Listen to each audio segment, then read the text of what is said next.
The founding of McDonogh 35 is significant for a number of reasons. One is it shows the work that can be accomplished when people come together. The community of people that came together to fight for the opening of McDonogh 35 was super impressive. The one I know the most about was called the Colored Educational Alliance, and it formed in 1913. We don't have the minutes of their meetings, but we can look in the newspaper and see notices of where they met, how often they met, and often who was in attendance at their meetings. The names of the people that were in this group are the names of many of the schools people in New Orleans grew up knowing. Samuel Green, Lawrence Crocker, Walter L. Cohen, Henderson Dunn, Mary Coghill.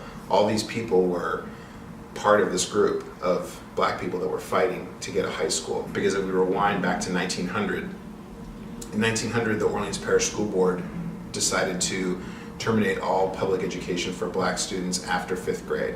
So if you were black in 1900 or 1901 or 1902 and you finished 5th grade, you were done. And at that point you were expected to go out and work. The black community, of course, fought, hard against that, and that lasted until 1909. In 1917, the school board finally agreed, and they converted a white school called McDonogh 13 into McDonogh 35. But the community didn't sit back and say, okay, mission accomplished, we got our school, that's what we need, that's what we want, we're done. They kept pushing because they wanted more. The school wasn't just about getting a high school for black students. It was also about making sure adults were taken care of who'd been left behind by the system. So from the early days, McDonogh 35 was both a vocational school and a college preparatory school, again, trying to meet the needs of the entire community. McDonogh 35 is so significant in its founding because it doesn't just open the door for young black people to go to high school in New Orleans. It opens the door for adults to catch up on their education that had been denied to them. It opens the door to build a black teacher corps. And so we can see that the school has had a powerful, powerful impact for a very long time. And because of that, people have fought hard for it. And so I know that the one thing that you'll never see from McDonogh 35 is people giving up.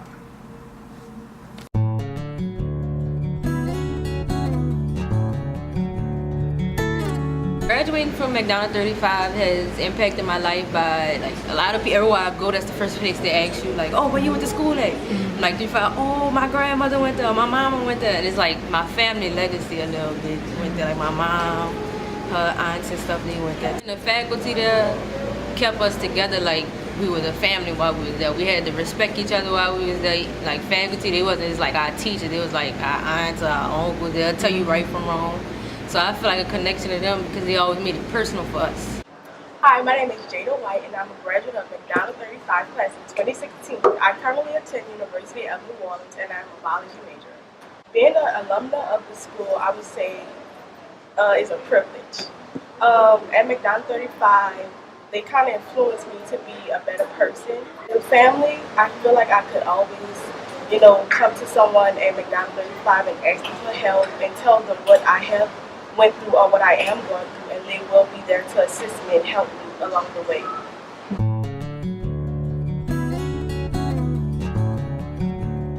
My name is Ashley Jones. I'm an alumnus of 35. I graduated in the year 2001. I've been in 35 as a teacher over the course of many years.